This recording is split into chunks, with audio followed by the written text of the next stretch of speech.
Hello students. So in the last lecture we have just started with the topic vector product, right?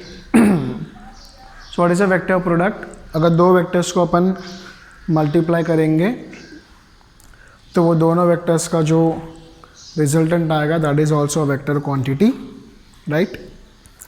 And it is given by formula is magnitude of p bar cross q bar is equal to magnitude of p and magnitude of q into sin theta. और उसका direction के लिए अपन ने देखा था it is given by right hand screw rule, right? जो भी resultant आएगा वो दोनों को परपेंडिकुलर होगा, p बार को भी परपेंडिकुलर होगा और q बार को भी वो परपेंडिकुलर होगा उसमें, वो अपन ने देखा था उसमें.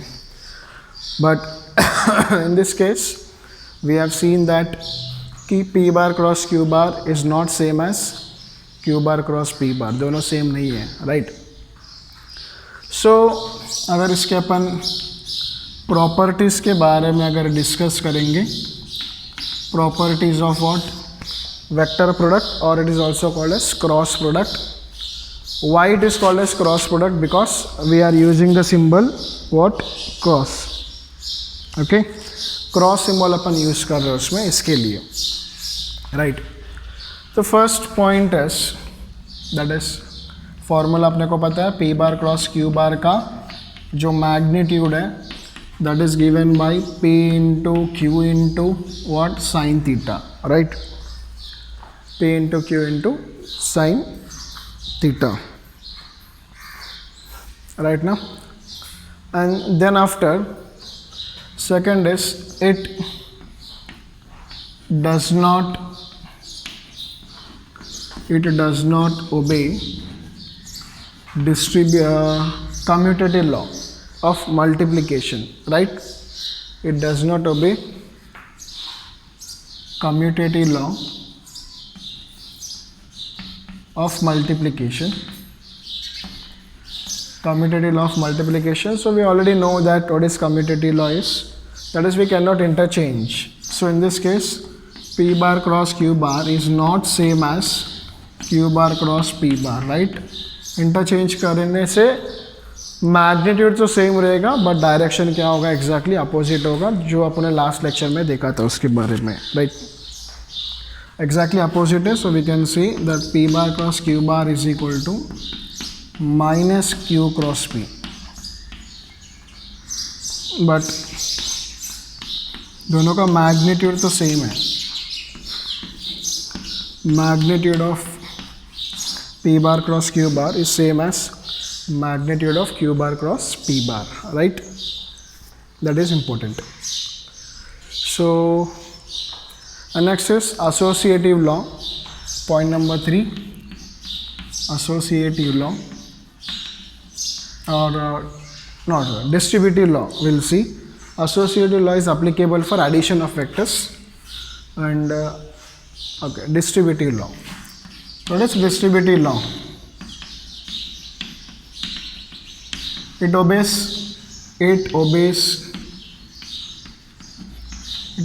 distributive law of vector multiplication. That is, if a p vector is crossed with q bar plus r bar, then we can write this as p bar cross q bar plus p bar cross r bar. p cross q plus p cross r. That is important thing, right? So it obeys distributive law but it does not obey commutative law. Please remember this. आप interchange नहीं कर सकते हो in case of the cross product. That is very important.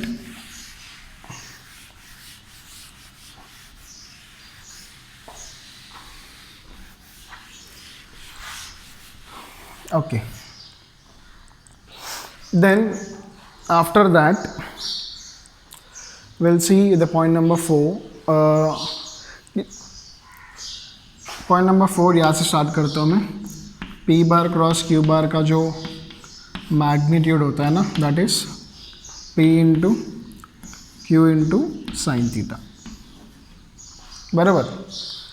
मान लो if the two vectors are parallel, okay, क्या लिया मैंने, two vectors are parallel. So parallel मतलब एंगल कितना होगा, angle will be 0, right. Theta is equal to 0. Theta is equal to 0 means sign 0 का value क्या हो जाएगा, 0 होगा. साइन 0 is 0, तो you get magnitude of p bar cross q bar is equal to p into q into 0, that is equal to 0. So this is very important result. Like dot product में अगर आप देखोगे, if two vectors are perpendicular आपको 0 मिलता था. यहाँ पे कैसे हो रहा है, टू वेक्टर्स आर पैरेलल आपको क्या मिल रहा है, 0. इट मीन्स पैरेलल का कंडीशन अगर आपको चेक करना है तो आप कौन सा फॉर्मूला यूज़ करोगे, क्रॉस प्रोडक्ट. सो कोई भी दो वेक्टर्स का क्रॉस प्रोडक्ट 0 आ रहा है मतलब वो वेक्टर्स पैरेलल होंगे, या फिर उसका डॉट प्रोडक्ट 0 आ रहा है मतलब वो वेक्टर्स परपेंडिकुलर होंगे. So this is very important. जब भी वर्ड परपेंडिकुलर आएगा तो go with the dot product, parallel आएगा तो go with the cross product. Okay. And similarly if two vectors are perpendicular, perpendicular में थीटा का वैल्यू क्या रहेगा, 90 डिग्री होगा. Theta is equal to 90 degree. तो थीटा इज 90, इस साइन 90 वैल्यू आएगा 1. तो magnitude of P bar cross Q बार हो जाएगा p into Q, because sine 90 का वैल्यू हो जाएगा 1, right. So that is an important point number 4. Next we will see point number 5. So in point number 5, we will relate it with the unit vectors, that is I cap, j cap and k cap. Okay.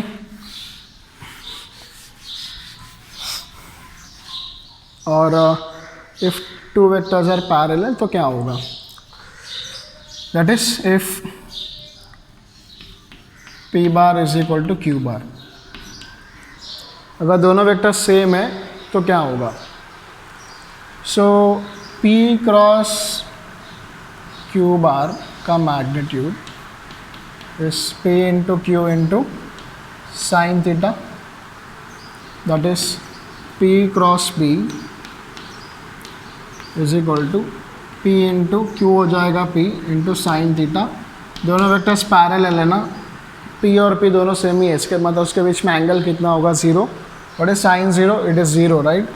So that is P cross P is equal to 0. Similarly Q cross Q, Q cross Q भी क्या हो जाएगा, 0. That is cross product of same vector क्या हो जाएगा, 0. Okay, that is very important result. Cross product of same vectors will be 0.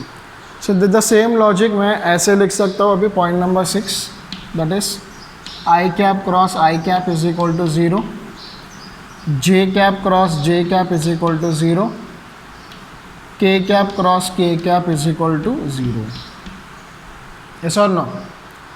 Same vectors का cross product 0 होगा तो i इंटू आई भी 0 हो जाएगा, j इंटू जे भी 0 हो जाएगा एंड k इंटू के भी क्या हो जाएगा, 0 हो जाएगा. That is very important result. Okay. So next, okay, I into I, J into J, K into के 0, इतना पता चला क्रॉस प्रोडक्ट. तो बाकी का क्या होगा, आई इंटू जे, जे इंटू के उसका. तो देखो उसके लिए क्या करना मालूम है, ये सर्कल आपको फॉलो करना है. You have to follow this circle. So this circle indicates, so this is I cap और ये मान लो जे और ये मान लो के. ओके, आई जे एंड के. सो इन केस ऑफ आई जे के, सो अगर मुझे आई क्रॉस जे फाइंड करना है तो लॉजिक ऐसे रहेगा, देखना I cross J, this is circle. अगर मैं ऐसे जाऊंगा तो प्लस लेने का, पीछे जाऊंगा तो क्या लेने का, माइनस. ओके. तो आई इंटू जे हो जाएगा के, मैं इसी डायरेक्शन में जा रहा हूँ ना तो ये क्या हो जाएगा, प्लस. अगर मैं वही रिवर्स ऑर्डर में जाऊँगा मतलब जे क्रॉस आई जाऊँगा, उल्टा जे क्रॉस आई, जे और आई बच आएगा आंसर के कैप, लेकिन मैं रिवर्स ऑर्डर में जा रहा हूँ तो इसलिए क्या आएगा, माइनस के कैप. इसका मीनिंग क्या मालूम है, क्रॉस प्रोडक्ट का फॉर्मूला क्या आएगा, magnitude of I magnitude of J into sine theta आएगा. Magnitude of I is 1, magnitude of J is 1, sine theta, angle between X axis and Y axis also 90, sine 90 1 आएगा, मतलब 1 आएगा।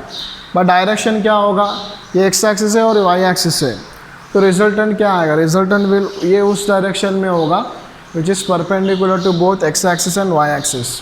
उसके लिए perpendicular कौन सा एक्सिस होगा, जेड एक्सिस। तो एक्स एक्सिस और वाई एक्सिस का cross product positive Z axis आएगा, तो वाई एक्सिस और एक्स एक्सिस का प्रोडक्ट क्या आएगा, नेगेटिव जेड एक्सिस। इसके लिए minus K cap, plus K cap indicates positive Z axis, minus k cap indicates negative z axis. Okay, so in the same way what we do is I will write j cross k,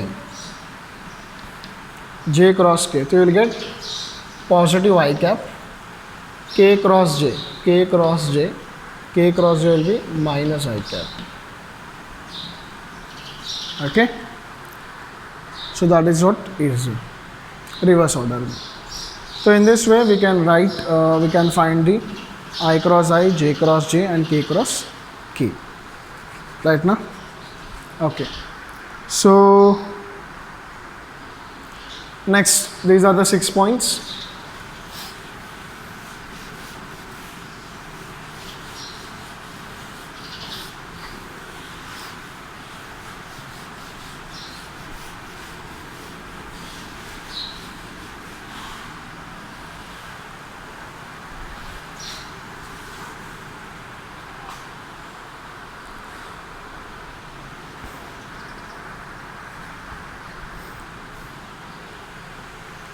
Next, point number 7, cross product कैसे find out करते हैं। Okay, अगर मुझे P bar दिया है P X into I cap plus P Y into J cap plus P Z into K cap, और मुझे Q bar दिया है Q X into I cap, Q Y into J cap, Q Z into K cap, then p bar cross q bar is given by, directly आपको vector form में मिलेगा। Determinant solve करना है, already आप 10th standard में solve कर चुके हैं डिटर्मिनेंट्स, आपको थोड़ा सा आइडिया होगा। पहला रो में रहेगा I cap J cap K cap, first row. Second row में रहेगा फर्स्ट वेक्टर कौन सा, पी बार, पी बार का कोएफिशिएंट्स क्या है, P X, P Y and P Z. Q bar का कोएफिशिएंट्स क्या है, Q X, Q Y and Q Z, like this. तो इसको सॉल्व कैसे करने का, this is equal to I cap into I cap का रो और आई कैप का कॉलम छोड़ दो तो आपको ये 4 बचेगा। ओके, तो P Y, P Z, Q Y and Q Z, पहला प्लस दूसरा माइनस आएगा J cap. Okay, J cap का रो और जे कैप का कॉलम छोड़ दो, P X P Z Q X this, तो P X P Z Q X Q Z.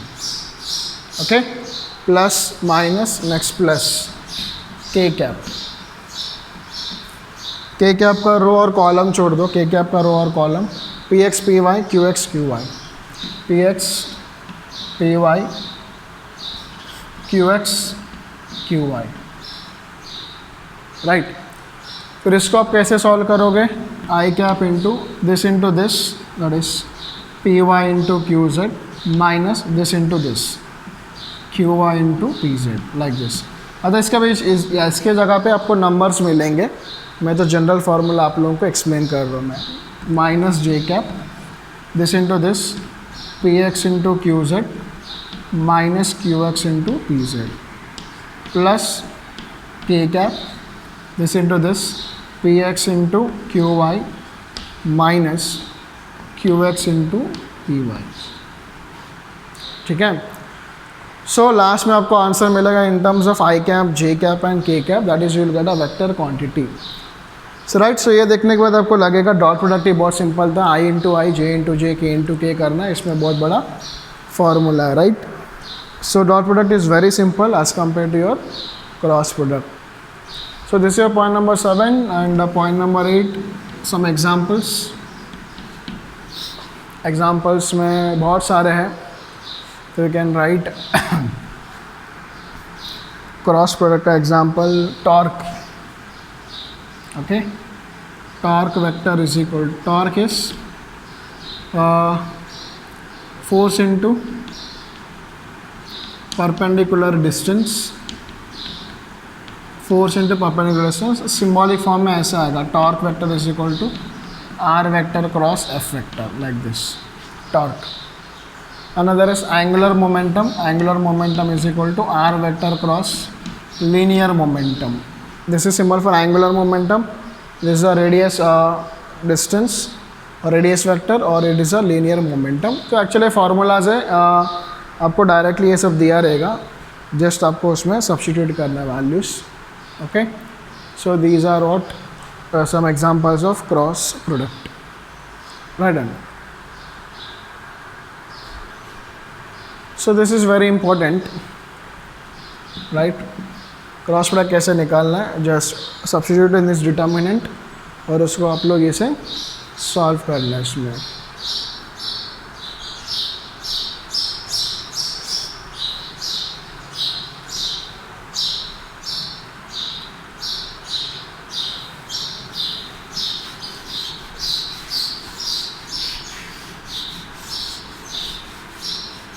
Okay, चलो एक छोटा सा एग्जांपल मैं बताता हूँ आपको कैसे सॉल्व करते हैं इसको।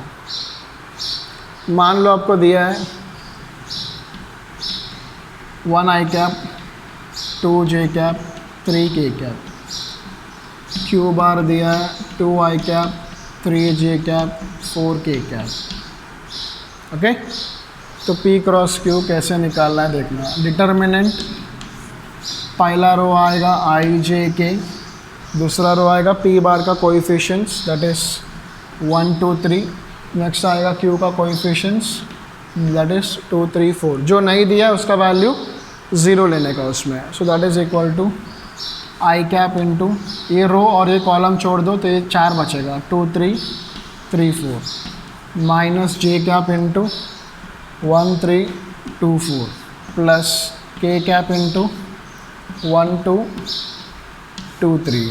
तो this is equal to i cap 2 into 4 8 minus 3 into 3 9 minus j cap 1 into 4 4 2 into 3 6 k cap into 1 into 3 3 2 into 2 क्या होगा 4।